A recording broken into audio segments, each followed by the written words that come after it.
स्वागत है आपका भीम न्यूज इंडिया, देश के सबसे प्रमुख और विश्वसनीय चैनल में।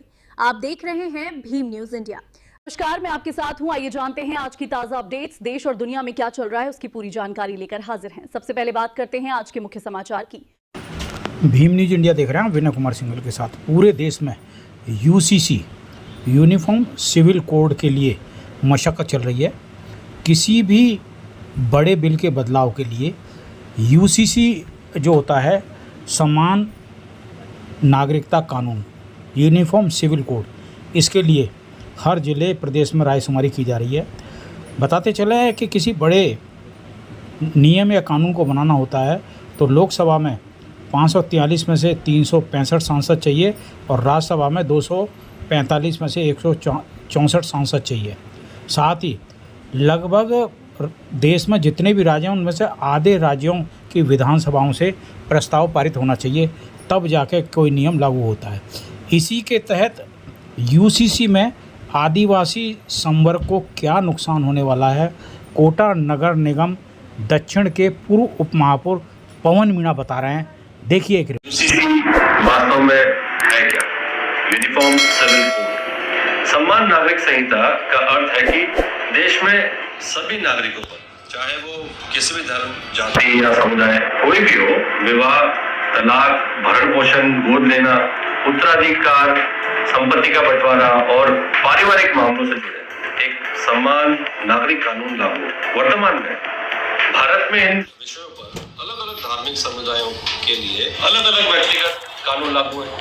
उदाहरण के लिए जैसे कि हिंदू, मुस्लिम, ईसाई, पारसी आदि समुदायों के पारिवारिक मामलों के लिए भिन्न भिन्न कानून प्रावधान है। यूजीसी का उद्देश्य इनकी जगह एक समान नागरिक कानून लागू करना है। सीधे मायने में अगर बात करें तो सभी धर्म और जातियों के ऊपर एक समान कानून, सभी नागरिकों के लिए समान नागरिक कानून लागू करना, कानून के समक्ष समानता सुनिश्चित करना, विवाह, तलाक, उत्तराधिकार और गोद लेने जैसे मामलों में एक रूपता लाना, लैंगिक समानता और महिलाओं के अधिकार को मजबूत करने का प्रयास करना। भारत के संविधान के अनुच्छेद 44 में राज्य के नीति निर्देश तथ्यों के अंतर्गत उल्लेख है कि राज्य पूरे भारत में नागरिकों के लिए समान नागरिक संहिता लागू करने का प्रयास करेगा। ठीक है, यह अनुच्छेद न्यायालय द्वारा सीधे लागू नहीं कराया जा सकता, बल्कि सरकार के द्वारा राज्य सरकार के लिए एक नीति निर्देशक सिद्धांत है। वर्तमान परिस्थितियों के चलते अगर यूसीसी को लागू किया जाता है तो इससे धार्मिक और सांस्कृतिक विविधता प्रभावित हो सकती है। विभिन्न समुदायों का परंपराओं और व्यक्तिगत कानूनों में हस्तक्षेप की आशंका है। व्यापक संवाद और सभी समुदायों की सहमति के बिना ऐसा कानून नहीं लाया जाना चाहिए। मैं राजस्थान की बीजेपी सरकार से एक सीधा सा सवाल पूछना चाहता हूँ, क्या आज देश और राजस्थान की सबसे बड़ी समस्या यूसीसी है? क्या आज सबों के व्यक्तिगत कानून और परंपराओं को बदलने की चर्चा हो, या फिर सबसे बड़ा मुद्दा बेरोजगारी, महंगाई, शिक्षा, स्वास्थ्य, किसानों की आय और युवाओं का भविष्य है? आज देश का युवा क्या चाहता है? वो चाहता है कि भर्ती परीक्षाएं ईमानदारी से हो, पेपर लीक करने वालों पर कठोर कार्रवाई हो, वर्षों की मेहनत कुछ लोगों की मिलीभगत से बर्बाद न हो। किसान क्या चाहता है? वह चाहता है कि उसकी फसल का उचित मूल्य मिले, उसकी लागत निकले, उसकी मेहनत का सम्मान हो, एमएसपी पर स्पष्ट और प्रभावी नीति बने। सरकारी कर्मचारी क्या चाहते हैं? वे पुरानी पेंशन योजना जैसे कि अपने लंबे समय से चली आ रही मांग ओपीएस पर सरकार के निर्णय चाहते हैं। गरीब परिवार क्या चाहता है? उन्हें सस्ती और सुलभ चिकित्सा चाहिए। जिन योजनाओं पर वो निर्भर है उनके भविष्य को लेकर स्पष्टता चाहिए। जिनके पास अपना घर नहीं है, वो वर्षों से आवास की प्रतीक्षा कर रहे हैं, उन्हें उनका आवास मुहैया कराना एक सरकार की जिम्मेदारी बनती है। इन सभी मुद्दों पर ठोस समाधान की अपेक्षा है, लेकिन सरकार की प्राथमिकता क्या दिखाई दे रही है? एक ऐसा विषय है जिस पर समाज के अलग अलग वर्गों में पहले से ही अलग अलग राय है। मेरा अगला सवाल, अगर समान नागरिक संहिता लागू होगी तो क्या उसका आधार क्या होगा? भारत केवल एक धर्म या एक संस्कृति का देश नहीं है। यहाँ हिंदू, मुस्लिम, सिख, ईसाई, जैन, बौद्ध, पारसी और आदिवासी समाज सहित अनेक परंपराओं और संस्कृतियों का ये देश है। हर समुदाय की अपनी सामाजिक व्यवस्था है, अपने विवाह संस्कार, अपने पारिवारिक रीति रिवाज और अपनी धार्मिक परंपराएं। तो क्या सभी समुदायों की परंपराओं को समान सम्मान मिलेगा या फिर किसी एक मॉडल को सभी पर लागू कर दिया जाएगा? अगर किसी आदिवासी समाज की पीढ़ियों पुरानी परंपरा अलग है तो उसका क्या होगा? अगर किसी धार्मिक समुदाय के व्यक्तिगत कानून अलग हैं तो उनकी सुरक्षा कैसे सुनिश्चित होगी? इन सवालों के जवाब पहले आने चाहिए, कानून बाद में बनाते रहिएगा। भारत की खूबसूरती उसकी विविधता है, हमारी ताकत हमारी अलग अलग पहचान है, न कि एक जैसी पहचान। लोकतंत्र में कानून जनता से संवाद करके बनाए जाते हैं, जनता पर थोपे नहीं जाते।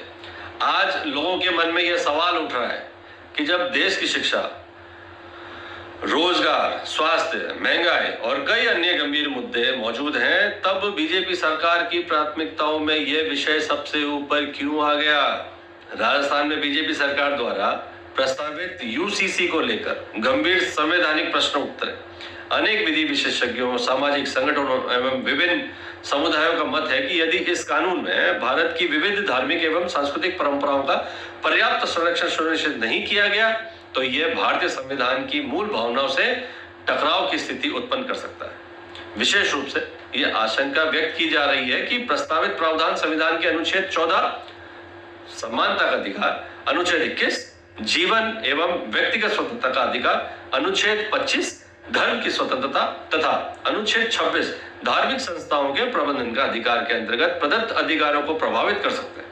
इसलिए किसी भी विधेयक को लागू करने से पूर्व व्यापक जनसंवाद, सभी धार्मिक एवं आदिवासी समुदायों से परामर्श तथा संवैधानिक विशेषज्ञों की राय लेना लोकतांत्रिक व्यवस्था की अनिवार्य आवश्यकता है। बीजेपी सरकार को चाहिए कि पहले युवाओं का भविष्य सुरक्षित करे, किसानों की आय बढ़ाए, गरीबों का स्वास्थ्य और आवास की गारंटी दे, कर्मचारियों को समस्याओं का समाधान करे और उसके बाद सभी समुदाय, विशेषज्ञों और नागरिक समाज से व्यापक चर्चा करके किसी भी बड़े कानून को आगे बढ़े। संविधान हमें समानता भी देता है और धार्मिक स्वतंत्रता भी। इन दिनों मूल्य के बीच संतुलन बनाए रखना किसी भी लोकतांत्रिक सरकार की सबसे बड़ी जिम्मेदारी है।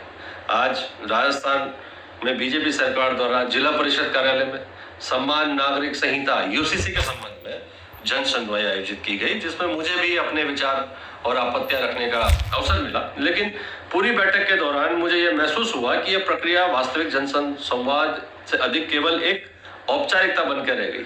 सबसे बड़ा प्रश्न यह है कि जिन समुदायों पर इस कानून का सीधा प्रभाव पड़ सकता है, विशेषकर जनजाति समाज, उनकी भागीदारी सुनिश्चित ही नहीं की गई।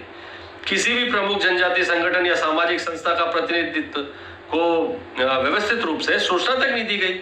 यदि प्रभावित वर्ग को ही जानकारी नहीं होगी तो उसकी आपत्तियां या सुझाव सामने कैसे आएंगे? बाद में यही कहा जाएगा कि किसी ने आपत्ति नहीं की, इसलिए समाज ने मौन स्वीकृति दे दी। ये लोकतांत्रिक प्रक्रिया की भावना के विपरीत है।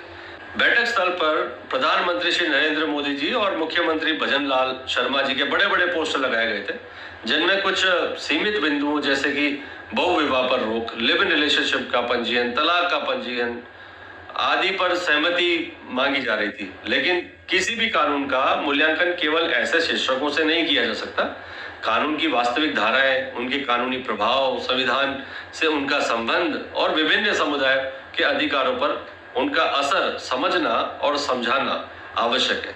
लिव इन रिलेशनशिप के पंजीकरण जैसे विषयों को प्रमुखता से प्रस्तुत किया गया, जबकि हमारी परंपरा, सामाजिक व्यवस्था का हिस्सा ही नहीं है। ऐसे विषयों पर व्यापक सामाजिक विमर्श होना चाहिए, न कि केवल पोस्टरों के माध्यम से सहमति लेने का प्रयास। सरकार ने अपनी राय देने के लिए QR कोड भी उपलब्ध कराया, लेकिन क्या ये वास्तव में जनजातीय समाज के लिए प्रभावी माध्यम है? आज भी राजस्थान के अनेक वनवासी और दूर दराज में निवासरत जनजातीय क्षेत्रों में रहने वाले लोगों तक मूलभूत सुविधाएं, इंटरनेट और डिजिटल साक्षरता पूरी तरह नहीं पहुंच पाती। ऐसे में केवल डिजिटल माध्यम से सुझाव मांगना उन लोगों को इस पूरी प्रक्रिया से व्यवहारिक रूप से बाहर कर देने जैसा है। यदि सरकार वास्तव में जनमत चाहती है तो उसे गांव-गांव, ढाणियां, जनजातीय बस्तियों और दूर दराज के क्षेत्रों में जाकर लोगों की भाषा में कानून की जानकारी देनी चाहिए, खुली चर्चा करनी चाहिए और उसके बाद उनकी राय लेनी चाहिए। तब ये जन सुनवाई वास्तव में अर्थ में जो है जन सुनवाई कहलाएगी। अन्यथा ये केवल एक औपचारिक प्रक्रिया बनकर रह जाएगी। मैं राजस्थान की बीजेपी सरकार से आग्रह करना चाहता हूं कि यूसीसी जैसे महत्वपूर्ण विषय पर जल्दबाजी न करें। समाज के प्रत्येक वर्ग, विशेषकर अनुसूचित जनजातियों, पारंपरिक समुदायों को, महिलाओं को, विधि विशेषज्ञों और सामाजिक संगठनों से व्यापक संवाद किया जाए, ताकि जो भी कानूनी नागरिकों का विशेषकर उनके अनुरूप हो। मैं निवेदन करूंगा बीजेपी सरकार से कि जल्दबाजी ना करें और एक व्यापक ठोस कदम उठाएं। और